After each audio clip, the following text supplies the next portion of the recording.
Hi everybody, Chris Scott here, Keller Williams. Sorry I'm a little bit late getting this video out to you. It's now mid-February.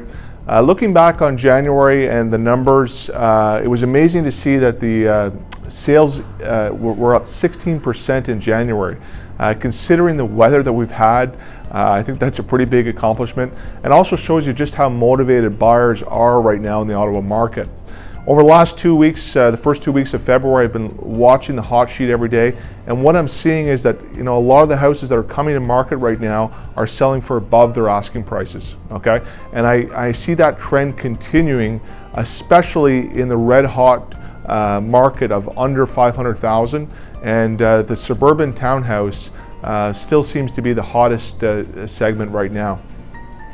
A couple things I'm looking at this year in terms of predictions. I really do believe that there is going to be some type of election platform that's going to deal with millennials being priced out of the market in Toronto and Vancouver. It's really hard for them to buy a house right now, and it's going to be an election issue. And what I'm going to predict is that the government is going to have some type of way to make it easier for them to purchase, whether that's extending the amortization period out again to maybe upwards of 40 years, or maybe some type of tax incentive.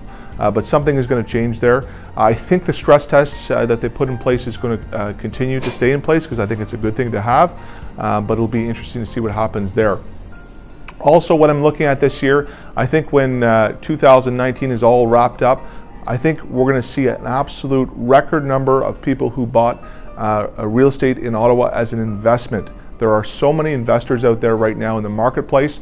Maybe they were hit hard last year in their portfolios, and they're looking for a nice alternative. So I think that's something that I'm seeing a lot more of, and it's only February right now. If you're interested to know what's happening in your neighborhood, as always, feel free to get in touch with us.